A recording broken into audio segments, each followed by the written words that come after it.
abordando o tema Jesus, a Viva Esperança.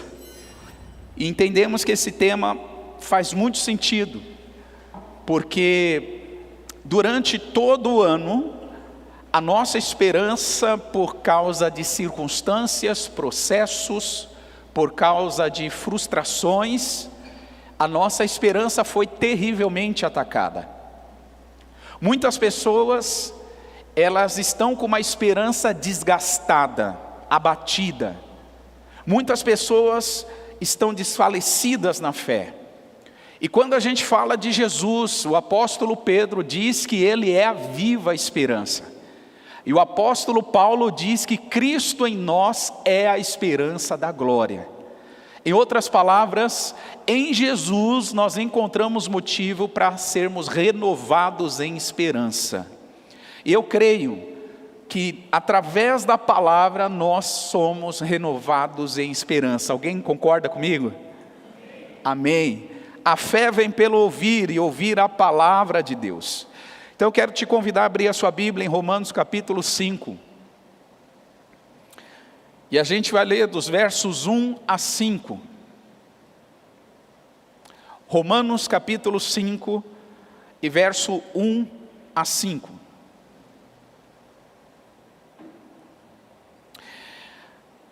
Sendo, pois, justificados pela fé, temos paz com Deus por nosso Senhor Jesus Cristo, pelo qual também temos entrada pela fé a esta graça, na qual estamos firmes e nos gloriamos na esperança da glória de Deus. Você pode dizer isso comigo? Nos gloriamos na esperança da glória de Deus. Verso 3, e não somente isto, mas também nos gloriamos nas tribulações, sabendo que a tribulação produz paciência, e a paciência, experiência, e a experiência produz o quê? Versículo 5, por favor, leia na conta do 3, 1, 2, 3.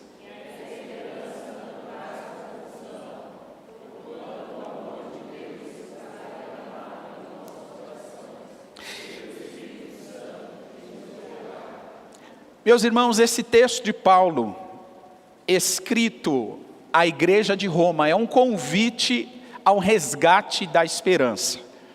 E muito mais do que um convite a resgate de uma esperança, Paulo está convidando a gente aqui a criar uma cultura de esperança. O que isso quer dizer? Quer dizer que nós precisamos construir uma cultura de esperança. Esperança não acontece na vida do crente da noite para o dia, porque como eu acabei de dizer na introdução, é muito provável que a nossa esperança ao longo do tempo, ao longo das provas, ao longo das frustrações, ao longo dos processos, a nossa esperança ela vai enfraquecendo. Então uma cultura de esperança não é um fruto de algo aleatório, ou que nasça do acaso. Pelo contrário, uma cultura de esperança precisa ser construída. Então Paulo vai dizer no capítulo 5 sobre a importância de nós termos a esperança, nos gloriarmos na esperança, mas Paulo também vai ensinar a construir uma cultura de esperança. Diga isso comigo, uma cultura de esperança precisa ser construída. Veja que Paulo diz que a esperança não desaponta. É o versículo 5. Ou em outras versões, a esperança não traz confusão. É interessante essa expressão, por quê? Porque o nosso Deus, o nosso Senhor e Salvador, Ele não desaponta ninguém. Pastor, então por que eu me desaponto? Porque nós criamos expectativas erradas acerca dele. As nossas expectativas sobre ele são erradas. Dou-lhe um exemplo. Jesus ensina que o reino de Deus deve ser buscado e a sua justiça para que todas as demais coisas sejam acrescentadas. Isso está em Mateus 6:33. Só que quando eu inverto essa ordem, quando eu quero que as demais coisas sejam acrescentadas, sem buscar o reino de Deus e a sua justiça, eu estou, em outras palavras, criando uma expectativa errada em Deus. E aí essa expectativa errada não vai ser atendida, não vai ser suprida. E aí o que acontece comigo? Desapontamento, frustração. Eu fico desapontado, mas a Bíblia diz que o nosso Deus não desaponta. Então olha que interessante, Paulo fala sobre se alegrar na tribulação. O Paulo diz que isso produz perseverança. Quando a gente se alegra na tribulação, isso produz perseverança, e a perseverança produz experiência. E a experiência, segundo Paulo, não traz confusão e não nos deixa decepcionados, ou seja, a experiência, a esperança afasta de nós a confusão. E já pregamos sobre isso aqui numa outra ocasião, e eu quero ser específico aqui em 3 maneiras como a gente constrói uma cultura de confiança, ou uma cultura de esperança. 3 formas. Número 1, nós construímos uma cultura de esperança quando a gente mantém o nosso coração quebrantado. O meu coração, o seu coração, precisa ser mantido em total quebrantamento, se a gente quer viver esperançosos. Pessoas com corações endurecidos e duros, rígidos, elas têm uma tendência maior de facilmente se perder na esperança, perder a sua satisfação.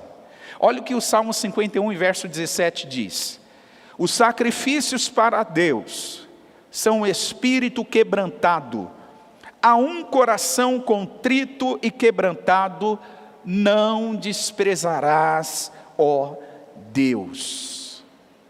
O salmista está dizendo que Deus quer que o nosso coração seja quebrantado, mas o salmista também aponta para o oposto dessa ideia. Se Deus quer que o nosso coração se mantenha quebrantado, o diabo quer que o nosso coração se mantenha endurecido. Deus quer o coração nosso quebrantado, mas o diabo ganha muita vantagem contra nós se a gente manter um coração endurecido. E isso, irmãos, é fato, é uma realidade. Com o coração endurecido nós temos dificuldade de liberar perdão. Com o coração endurecido nós temos dificuldade de dar o outro lado da face. Com o coração endurecido nós queremos cobrar excessivamente as pessoas. Com o coração endurecido nós queremos ser excessivos nas nossas cobranças. E é isso que o diabo quer, que nós sejamos um povo de coração endurecido. O oposto disso, quando a gente mantém um coração quebrantado, a gente está construindo uma cultura de esperança. Para não mantermos o coração endurecido, Deus usa vias de quebrantamento. O que é uma via de quebrantamento, irmãos? É o que Paulo diz em Romanos 5. É uma tribulação, é uma luta, é uma guerra, é um processo, é uma prova. Chame como você quiser chamar. As situações difíceis e desafiadoras, elas servem como uma via de quebrantamento que Deus usa para deixar o nosso coração rendido e quebrantado. Isso é tão interessante, irmãos, que o salmista, ele faz questão de associar isso, que o sacrifício que Deus recebe é um espírito quebrantado, um espírito rendido. Por que Deus usa vias de quebrantamento? Porque, irmãos, isso desenvolve em nós dependência, desenvolve em nós sabedoria, desenvolve em nós paciência, desenvolve em nós um quebrantamento, uma rendição diante de Deus. Porque, irmão, deixa eu lhe falar algo. Existem situações que as suas habilidades não serão suficientes. Os seus talentos, por mais que você carregue uma competência há 20, 30 ou 40 anos, Vai chegar uma hora que as suas competências não serão nada diante de alguns dilemas que a vida nos impõe. Diante de algumas circunstâncias que a vida impõe diante de nós. Então, por que Deus permite? Porque através dessas situações, Deus usa elas para gerar em nós quebrantamento, rendição. E quando isso acontece, a pior atitude que podemos ter, quando a gente enfrenta um processo de quebrantamento, é resistir e endurecer o nosso coração. Então a pergunta que não quer se calar nessa noite: qual foi ou quais foram os processos que Deus usou em 2023 para gerar quebrantamento em você? E ao invés de você permitir o quebrantamento surgir, você olhou para aquele processo e quis a solução dele rápido, e quis que essa situação fosse embora rápido, e às vezes você não percebeu que Deus estava usando aquilo para te manter com o coração quebrantado. Quais foram? Porque na virada do ano tem isso, né? A gente diz assim: esse ano que vai chegar não vai ter esse problema. Esse ano que vai chegar, a minha vida vai estar resolvida nisto. Será mesmo, irmão, que vai? Ou será que algumas situações têm que estar meio conflituosas para a gente depender de Deus? Quebrantamento. Então, para criar uma cultura de esperança, número 1, a gente tem que manter o coração quebrantado. Número 2, a gente tem que manter a confusão afastada. É o versículo 5 de Romanos 5. O Paulo diz que a esperança não traz confusão, ou seja, a esperança mantém a confusão muito distante, muito longe. Não tem como eu ser uma pessoa de esperança, sendo que eu sou uma pessoa confusa, sendo que eu sou uma pessoa que não tem um discernimento claro do que Deus quer para cada um de nós, do que Deus quer para a minha vida. Quando a confusão ela é afastada, a gente discerne os propósitos de Deus, a gente vive os propósitos de Deus. E eu vou chamar a atenção de algo aqui para você. No Antigo Testamento, irmãos, o cenário de confusão, ele é tratado como um cenário onde está o juízo de Deus. Uma das principais marcas do juízo de Deus no Antigo Testamento é a confusão. Confusão. Não vai dar tempo da gente ler, mas você pode ler Deuteronômio 28:20 e pode ler Zacarias 14, 12 e 13. E você vai encontrar lá um cenário de confusão estabelecido, e esse cenário de confusão está associado a um juízo de Deus. Por que que o povo ficou confuso? Porque Deus estava liberando o juízo sobre eles. Então, manter a confusão afastada é necessário para a gente viver a esperança. A palavra grega para confusão é chaos, X-A-O-S, daí que vem o caos.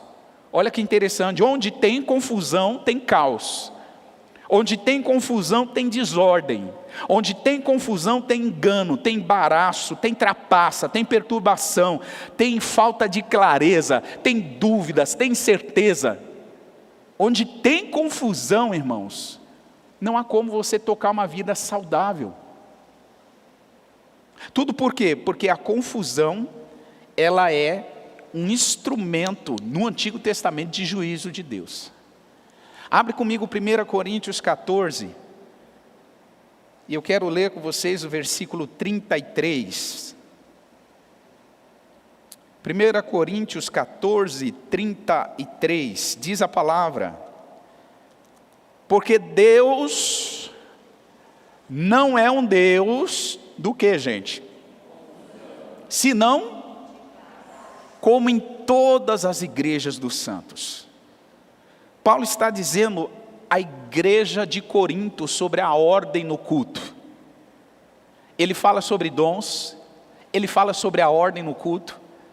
E dentro desse assunto da ordem no culto, ele faz questão de dizer assim para a igreja: igreja, porque o nosso Deus não é um Deus de confusão. O nosso Deus é um Deus de coisas certas. O nosso Deus é um Deus de coisas claras. O nosso Deus não é o Deus do engano, da mentira e da trapaça. O nosso Deus é o Deus da verdade. Nós conhecemos Ele porque conhecemos Ele, a verdade que há nele nos liberta. Então, o Paulo faz questão de dizer isso para a igreja de Corinto, e eu gostaria que você declarasse isso sobre a sua própria vida. Diga assim comigo: em 2024, a minha vida terá mais ordem, clareza e discernimento de propósitos. Alguém diz amém para isso?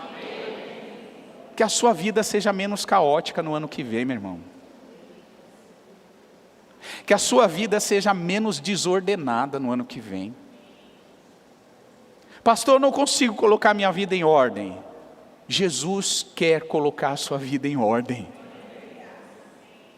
Aquilo que você não pode e não sabe, Ele pode e Ele sabe como fazer. Mas aí volto para o primeiro ponto: você está com o coração quebrantado para permitir? Ou você ainda sabe como tocar a vida? Percebe aqui a diferença? Então, segunda forma de criar uma cultura de esperança é manter a confusão muito longe de nós. A gente cria uma cultura de esperança quando a gente aumenta a nossa convicção que o amor de Deus está derramado em nossos corações. É isso que Paulo vai dizer no versículo 7. Versículos 7 e 8 de Romanos 5, que é o texto que a gente está lendo. Ele disse: porque apenas alguém morrerá por um justo, pois poderá ser que pelo bom alguém ouse morrer. Verso 8, vocês podem ler? 1, 2, 3.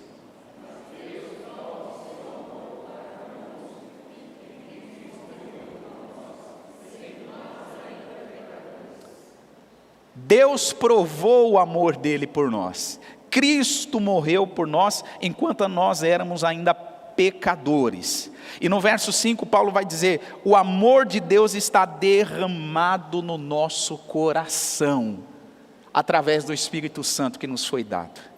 Então, irmãos, essa é uma realidade que a gente precisa ter na nossa vida para construir uma cultura de esperança. Terceiro ponto, ou terceira maneira de construir uma cultura de esperança. Diga comigo: eu preciso manter o foco em Jesus, independente do que aconteça. Meus irmãos, quantas distrações há no nosso dia, nos nossos dias. Nós vivemos uma sociedade da distração. Se você abre as suas redes sociais, você começa a rodar os seus feeds, e quando você menos imaginou, passou meia hora, 40 minutos, 1 hora, alguns ficam 2, 3, 4 horas nisso. Quando você está concentrado, ouvindo a palavra de Deus, num momento como esse, eu tenho absoluta certeza que na sua mente deve passar um turbilhão de situações, de influências, de problemas que você tem para resolver amanhã, de situações que você precisa de uma solução de Deus, de inquietações do teu coração, de todo tipo de distração possível há na tua mente, porque nós vivemos uma sociedade da distração. As pessoas estão distraídas. E quando a gente fala de manter o foco em Jesus, porque nós precisamos tê-lo como aquele que é o principal, Ele é tudo, e as demais coisas são tudo periféricas, são tudo secundárias. Hebreus capítulo 12, vai falar um pouco mais sobre isso. Hebreus capítulo 12, e verso de número 1 e 2.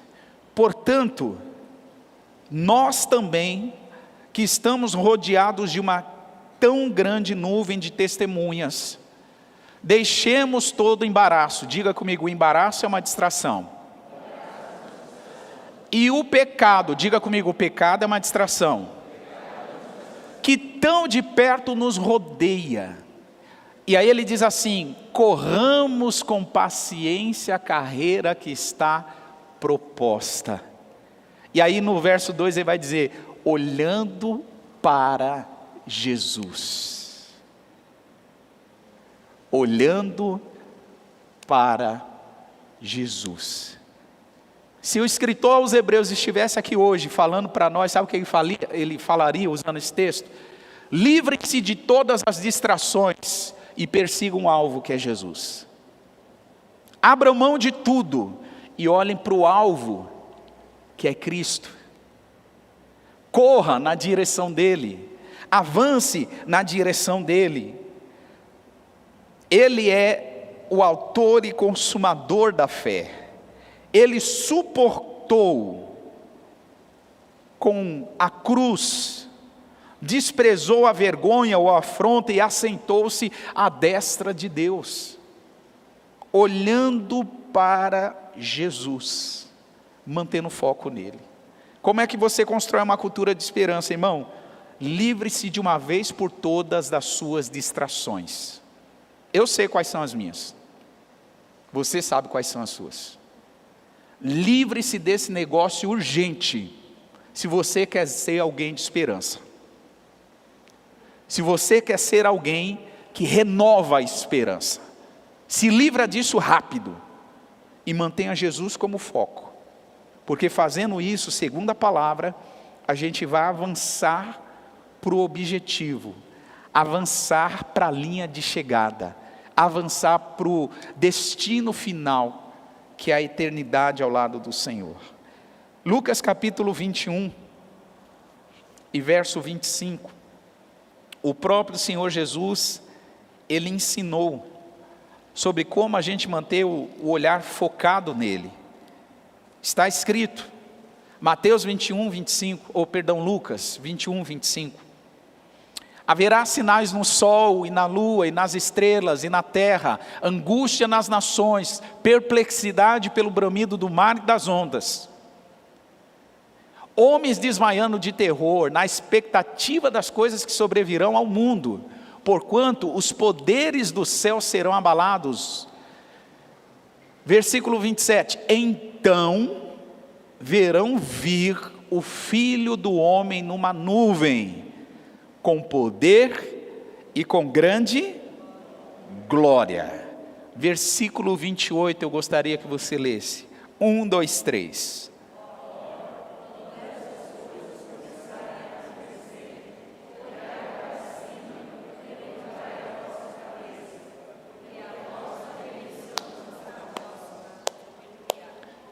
Olha o que o Senhor Jesus está ensinando. Cuidado para você não se distrair com os sinais dos fins dos tempos. É isso que ele está dizendo aqui. Irmão, tem crente tão apavorado com o cumprimento do sermão profético. Ele está tão apavorado com as guerras, rumores de guerras, com nação contra nação, reino contra reino, contra peste, fome e tal. Ele está tão apavorado com esses sinais, que ele já se distraiu com os sinais e não está olhando mais para Jesus. Não está olhando mais para Jesus. Ele está preocupado com os sinais.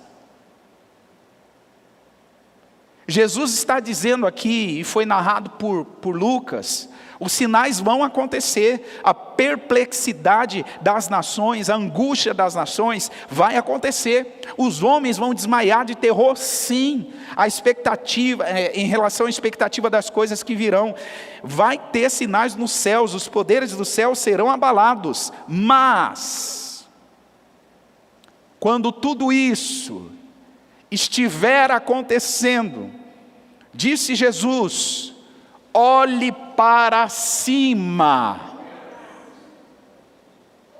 levante a sua cabeça, não se distraia, olhe para onde de fato você precisa olhar, porque a nossa redenção está mais próxima do que a gente imagina. Eu não sei se vocês têm visto, acredito que sim, mas está acontecendo constantemente sinais, Deus recolhendo pessoas repentinamente. E a gente falava sobre isso na quinta. Eu acho que estávamos conversando, a Gabi, a Grazi, o pessoal do louvor na quinta, e a gente falava sobre isso. O embaixador da Turquia foi fazer um discurso contra Israel, dizendo que Alá iria punir Israel por suas maldades. Instantaneamente, ele cai de ataque fulminante do coração. É socorrido, fica hospitalizado alguns dias, e recentemente chegou a notícia do falecimento dele. Essa semana, um cantor conhecido no meio evangélico, adorando a Deus, cumprindo a sua missão, o seu propósito de vida como adorador, ele adora a Deus e imediatamente, no meio da adoração, ele cai. E aí as notícias começam a correr. As pessoas que estiveram com eles antes falavam, puxa, ele estava falando sobre cansaço, ele estava falando sobre despedida, sobre aproveitar os últimos momentos da vida, como se Deus estivesse sinalizando para ele. Aqui na igreja, nesse mês de fevereiro, nesse ano aqui, nós nos despedimos do irmão João, pai da irmã Cida, avô do Jefferson, um irmão muito querido, de 85 anos de idade. Era um culto de ceia, primeiro domingo do mês. E eu estava me preparando para o início do culto, eu vi o irmão João e o Espírito Santo falou comigo para eu ir até ele e perguntar se estava tudo bem. Eu fui até o irmão João e perguntei, irmão João, você está bem? Ele olhou para mim e disse assim, pastor, vai ficar melhor. A irmã Cida, ao lado dele, filha dele, disse assim para mim, pastor, eu insisto com meu pai, eu tinha que levar ele para o médico, ele passou mal de ontem para hoje, mas ele disse que não queria ir para o médico, ele disse para mim, me leva para a igreja porque eu quero tomar ceia. O irmão João estava aqui, domingo de manhã, às 10 horas da manhã. Segunda-feira, antes do meio-dia, ele é socorrido com mal-estar na região do peito. Não deu tempo de chegar no hospital. E realmente, usando as palavras dele, ficou melhor para ele. Ele ficou super bem. A família fica com a dor, nós ficamos com a dor. Eu acompanho o irmão João há 15 anos. Um homem fiel, temente a Deus, um homem zeloso, um homem dedicado às coisas de Deus, sério ao extremo com relação à fé. E realmente ficou melhor para ele. Ele disse, vai ficar tudo bem, vai ficar melhor. E ficou. Esses exemplos, irmãos, levam a gente a pensar o que é que está acontecendo, que pode fazer a gente se distrair e perder o foco.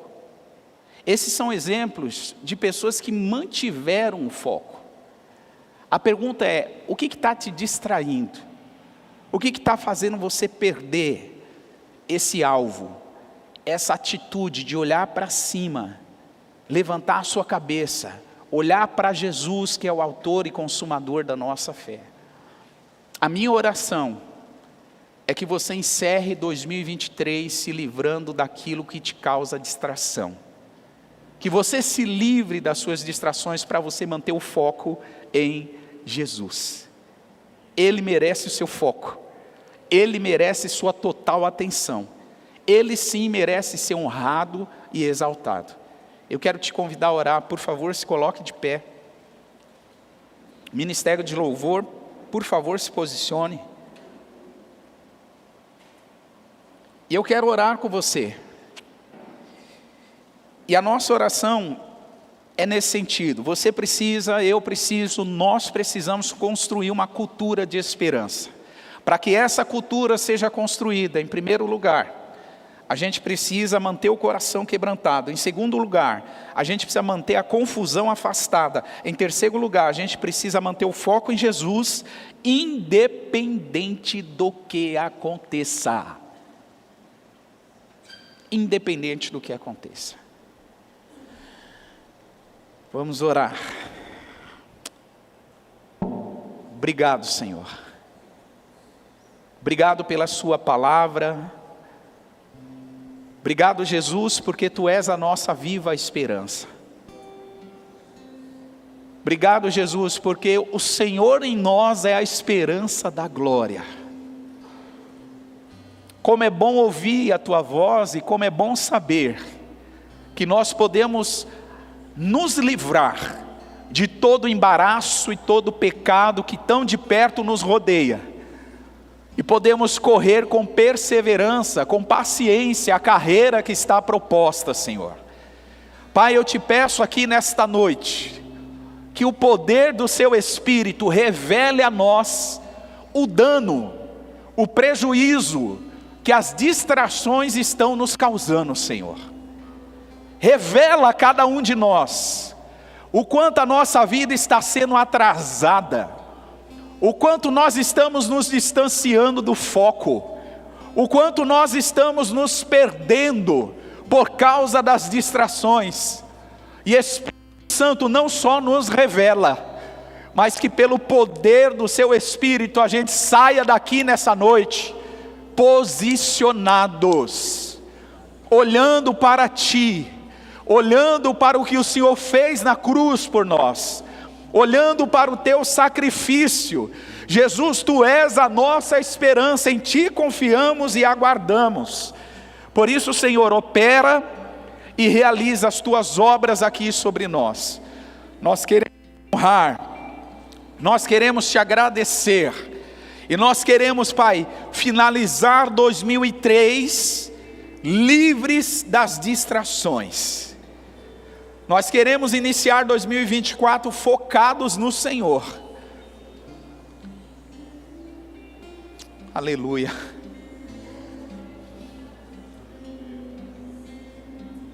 Aleluia. O Senhor é bom. O Senhor é bom.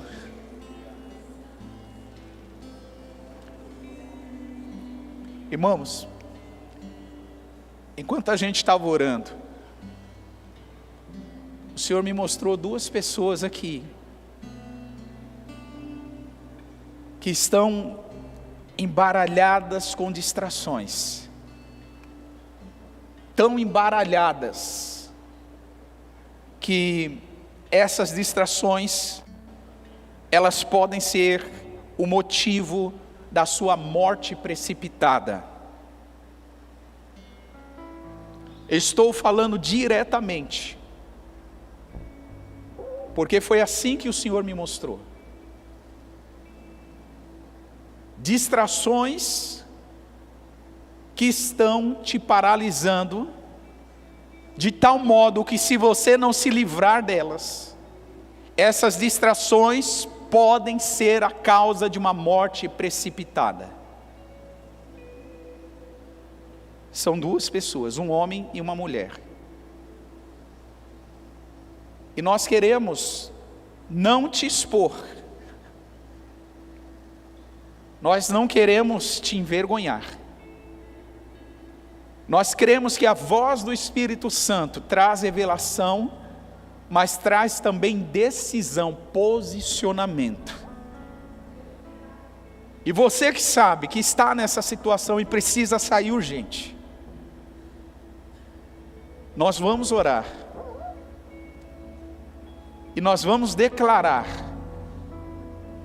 só pela sua intenção, só pela sua disposição de se livrar das distrações, eu creio, Deus vai alterar o curso da sua história. Deus vai alterar o curso da sua história. Eu quero orar com você, igreja, se você puder, pega na mão da pessoa que está do seu lado.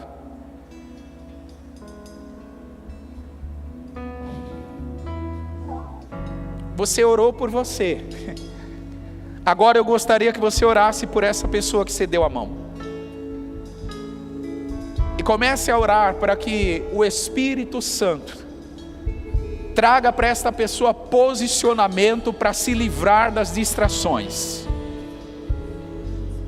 Ore, ore, peça ao Espírito Santo que esta pessoa tenha disposição, que esta pessoa tenha coragem, que esta pessoa se revista da autoridade, da ousadia e se posicione em fé.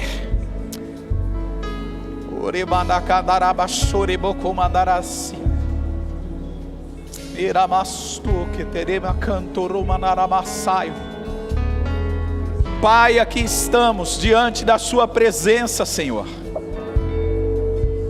Pai, obrigado, porque o Senhor nos reveste de ousadia, o Senhor nos reveste de autoridade, o Senhor nos ensina na tua palavra que devemos nos submeter ao Senhor, resistir ao diabo, e ele fugirá de nós.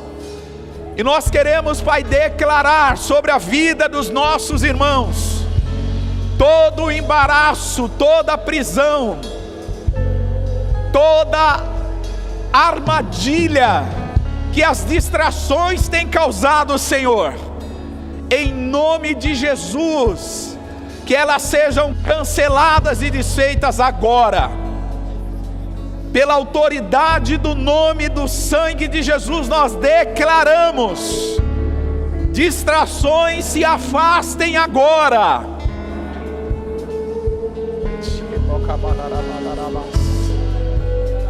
Vamos, igreja, ore.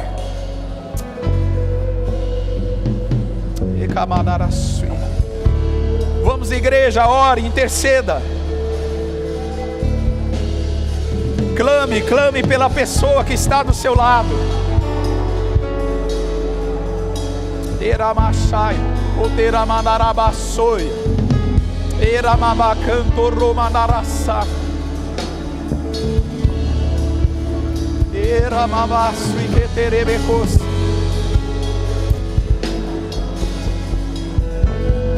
Erama. Pai, em nome de Jesus, nós concordamos com esse clamor. Concordamos com esse clamor. A tua igreja se posiciona, Senhor. A tua igreja se posiciona, Senhor. Obrigado, Jesus, por esse rompimento, por essa libertação. Obrigado, Jesus, por essas cadeias que se abrem, por essas algemas que se quebram, por esse cárcere que é desfeito.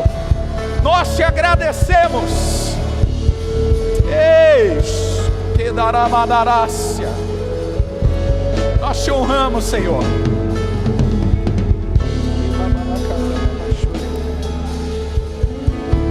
Que dará madarabaçui. Irmãos, levante suas mãos, agradeça ao Senhor. Agradeça ao Senhor pela oportunidade de se posicionar. Agradeça ao Senhor pela libertação das distrações. Agradeça ao Senhor. Enquanto isso, nós vamos adorar Jesus. Agradeça a Ele. Vamos adorá-lo. Eis.